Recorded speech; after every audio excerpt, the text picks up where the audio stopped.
Сайн байцгаана уу? Өнөөдрийн хичээлийн сэдэв микроскопын өсгөлтийг тооцоолох. Энэхүү хичээлээр бид микроскоп түүний бүрэлдэхүүн хэсгүүдийг сэргээн санах, уртын хэмждэг нэгжүүдийг шилжүүлэх, өсгөлтийн зэрэг өсгөлтийг олж сурна. Мөн өсгөлт болон зургийн хэмжээнээс бодит хэмжээг олж сурна. Зураг болон өсгөлтийн хэмжээнээс зургийн хэмжээг олж сурна. Дэлгэцэн дээр амьд биеийг бүрдүүлж буй атом молекул эсийн хэмжээг өгжээ. Жижиг молекул 1 нанометр орчим, вирус 10-аас 100 нанометр орчим, бактери 1 микрометр орчим, амьтны эс 10 микрометр, ургамлын эс 100 микрометр хэмжээтэй байдаг. Хүний нүдэнд үл үзэгдэх бичил организм амьд биетийг микроскоп ашиглан судлана. Электрон болон гэрлийн гэсэн үндсэн 2 төрөл байдгийг бид мэдэх билээ. Энэхүү өгөгдсөн байгаа QR кодыг уншуулан бүгдээрээ микроскопынхаа бүтцийг сэргээн санацгаая. Өнөөдөр багш нь Stara хэмээх веб бүтчийг ашиглан бид энэхүү веб бүтчийг амьтан ургамлын эсийг ангилан ялгах, эсийн эргэтэнцрүүдийг нэрлэх, зарим төрлийн эргэтэн тогтолцоон дээр ажиллаж байсан билээ. За доошоо явуулаад микроскопыг сонгоё. Бидэнд гэрлийн микроскоп өгөгдсөн байна. За нүдний линзний хэсгийг олж заана уу гэсэн байна. За объектив хэсгийг заана уу? Макробинт буюу том арга хэсгийг заана уу? Бейс буюу суурь хэсгийг заана уу? За эргүүлэгний хэсгийг заана уу? Stage clips буюу бид нэр тогтуурга гэж ярьдаг тийм ээ, өөрөөр тогтоогч. За толны хэсгийг заана уу? Их биеийн линз хоримтлуулах хэсгийг заана уу? Бариулах хэсгийг заана уу? Суурь хэсгийг заана уу? За fine focus гэж микробинт. За энэ том арга буюу макробинт харагдаж байна. За нүдний харааны төв хэсэг буюу шавууч хэсгийг заана уу гэж 55 секундын хугацаанд хийсэн байна. За ингээд хэдэн секундын хугацаанд ямар хувийн гүйцэтгэлтэйгээр хийсэн бэ гэдг нь гарч ирж байгаа. Хүүхдүүд маань хийж дууссан байхаа гэж бодож байна. Мөн дээрээс нь алдаатай заасан хэсгүүд маань улаан өнгөөр тэмдэглэгдэн гардаг. Та хэд маань алдаагаа засаарай. За бүгдээрээ микроскопынхаа хэсгүүдийг сэргээн саналаа. Одоо нэгжийн шилжүүлэг рүү орцгоё. Үснэгтэн дээр уртын нэгжийн харьцуулалтын хэсгийг үзүүлсэн байна. Метрийг хэд хуваасны хэдтэй тэнцэх вэ гэж. За миллиметр гэдэг маань 1 метрийг 1000 хуваасны нэгтэй тэнцэн. Өөрөөр 10-ын хасах 3 зэрэгт. 1 микрометр гэдэг маань саяны 1 буюу 1 метрийг сая хуваасны нэгтэй тэнцэв. Нанометр гэж тэр бөмбөгийг 1 хуваасны нэгтэй тэнцэв буюу 10-ын хасах 9 зэрэгт. За ард нь Монгол тэмдэглэгээнүүд өгөгдсөн байна. Амны хувчуур эсийн диаметр нь 60 микрометр, сонгины эсийн урт нь 200 микрометр. Хэдүүлээ миллиметр лөө шилжүүлж үзцгээе. Дэвтэр дээрээ шилжүүлээрэй.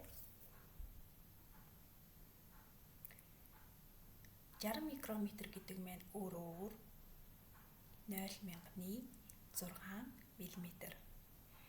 200 микрометр маань 0.2 мм-тэй тус тэнцэнэ.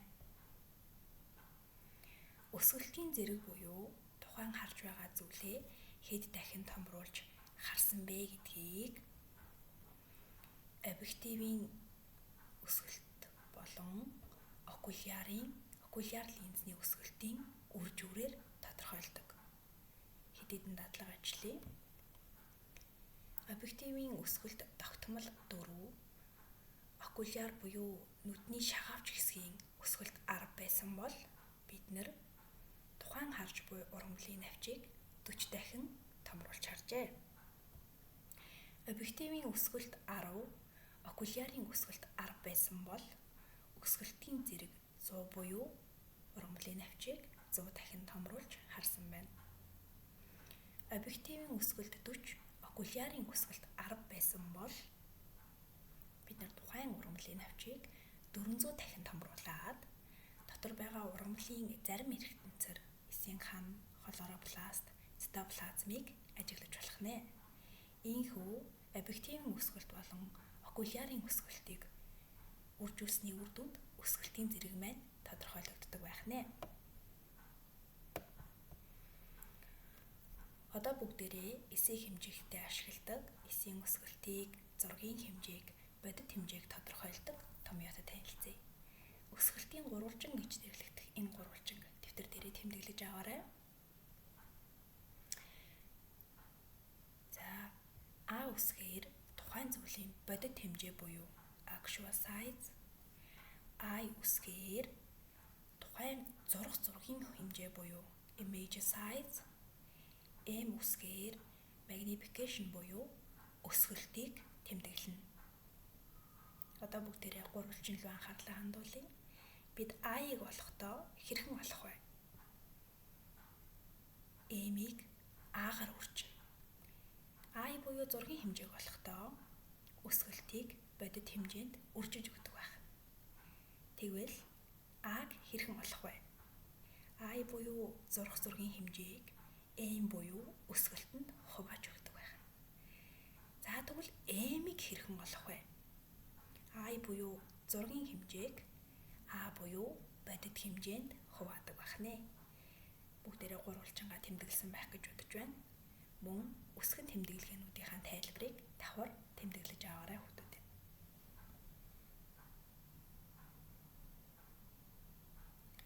Одоо бүгдээрээ хэд хэдэн бодлого, дасгал ажлыг ажиллаж үзцгээе. Дэлгэцэн дээр ургамлын эсийн хлоропласт эргэтэнцэр харагдаж байна. Тухайн ургамлын ногоон өнгийг бүрэлдүүлэн бий болгогч фотосинтезийн процессыг явуулах үүрэгтэй. Сурагч ургамлын эсийн хлоропластыг өөрийн дэвтэр дээр 6 см-ийн хэмжээтэй зуржээ. Тухайн хлоропластын бодит хэмжээ нь 10 микрометр бол өсгөлтийг олно гэсэн байна. Та хэд маань нэгжийнхэн шилжүүлэх хийхдээ анхааралтай хийнэ үү?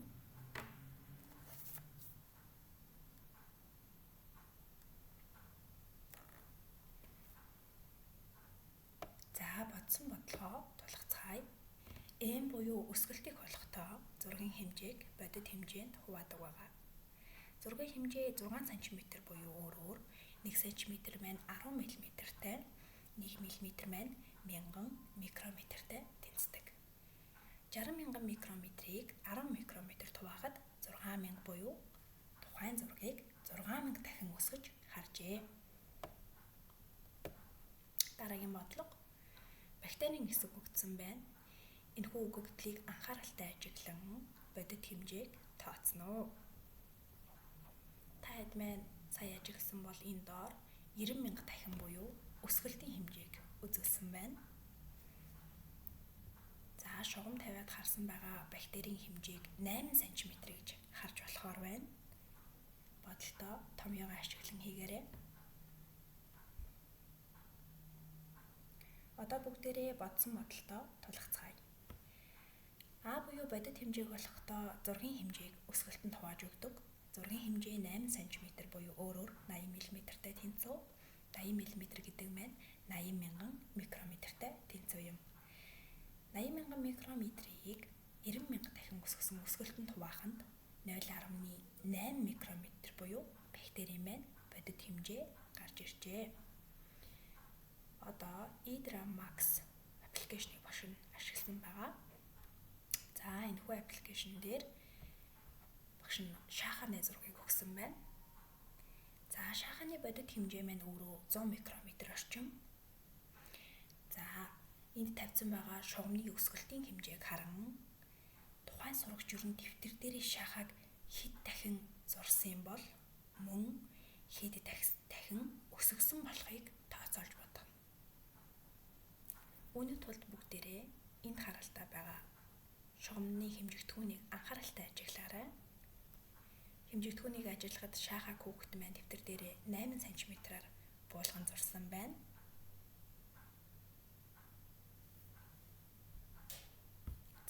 томьёонд орлуулан бодолтоо тулгаж үзцгээе. За бодит хэмжээ А нь 100 микрометр, зургийн хэмжээ 8 см буюу өөрөөр 80,000 микрометр. Эмийг олохдоо зургийн хэмжээг бодит хэмжээнд хувааж өгөх бөгөөд 800 дахин өсгөжээ. Өнөөдөр бид зургийн хэмжээг олох, өсгөлтийн зэргийг тодорхойлох, мөн дээрэс нь өсгөлтийн хэмжээг олох, тухайн харж буй зүйлийнхаа бодит хэмжээг олох, бодит хэмжээг олцорлаа. Өнөөдрийн хичээлийн ойлголтоо одоор дүгнээрэй.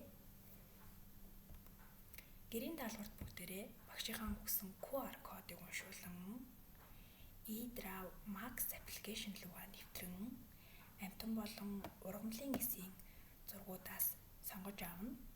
За та хэд мань ямар ч зургийг сонгон авах боломжтой. Эрбэлгийн эс, за магадгүй бактерийн эс, за үр хөврөлийн эс, бактериофаг гэдэг юм уу тийм ээ. Одоо эсийн бөөгч гэдэг юм уу. Үүнийг ашиглаад зурсан зургийн хэмжээг, өсгөлтийн хэмжээг, өсгөлтийн зэргийг, за мөн бодит хэмжээг олох зэрэг нийт үндсэн 4 бодлогыг өөрсдөө зохиож ирнэ. За ингээд өнөөдрийн хичээл маань энэ хүрээд өндөрлөж байна. Дараагийн хичээлээр дахин уулзтлаа. Түр баяртай сурагчдаа.